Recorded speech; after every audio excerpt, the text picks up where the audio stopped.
Washington AP, it was a showdown 25 years in the making, with the world itching to finally get a look at classified Kennedy assassination files, and the deadline for their release just hours away. Intelligence officials were still angling for a way to keep their secrets. U.S. President Donald Trump, the one man able to block the release, did not appreciate their persistence. He did not intend to make this easy.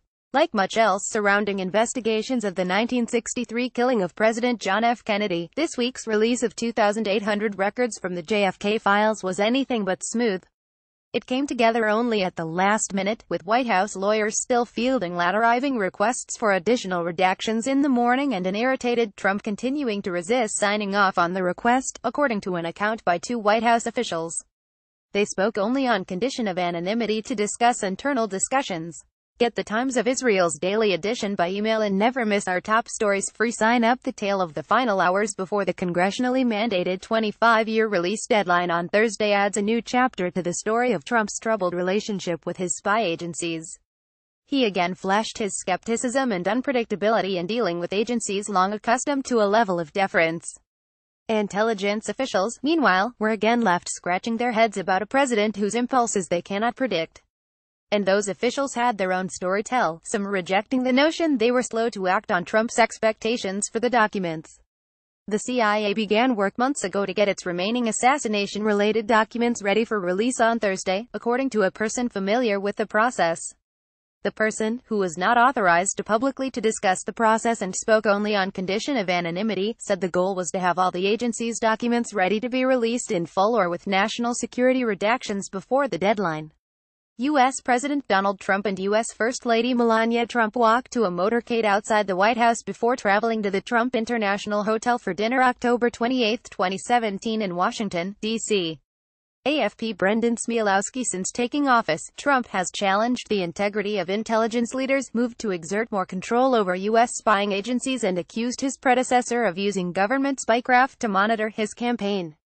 In the JFK files matter, one White House official said, Trump wanted to make clear he wouldn't be bullied by the agencies.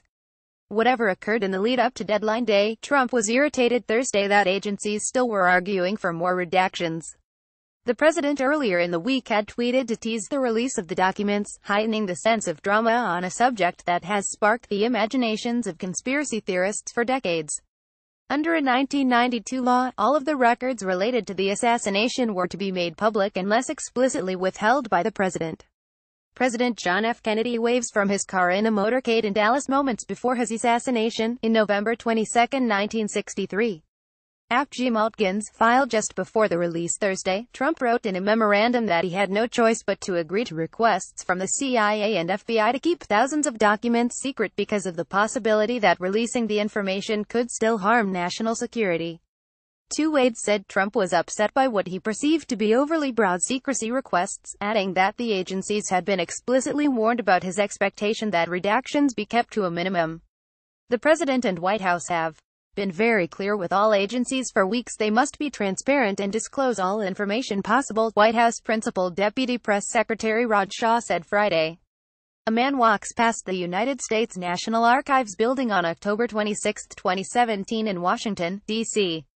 Mark Wilsong at Image Sap. Late last week, Trump received his first official briefing on the release in an Oval Office meeting that included Chief of Staff John Kelly, White House counsel Don McGahn, and National Security Council legal advisor John Eisenberg.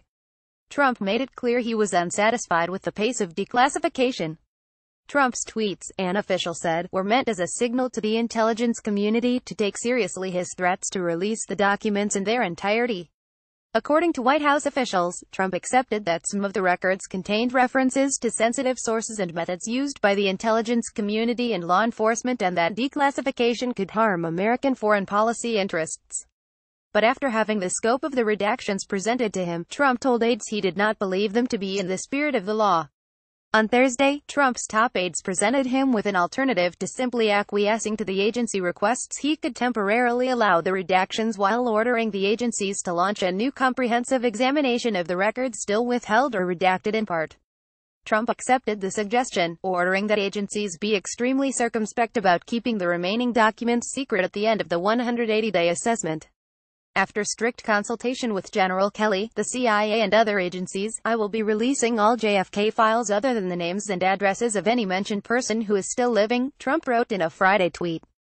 I am doing this for reasons of full disclosure, transparency, and in order to put any and all conspiracy theories to rest.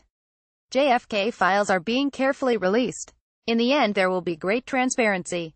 It is my hope to get just about everything to public. Donald J. Trump at Real Donald Trump, October 27, 2017. Trump returned to the topic in a Saturday night tweet. JFK files are released, long ahead of schedule. The deadline set by law came Thursday, the day the documents were released. Associated Press writer Deb Reekman contributed to this report.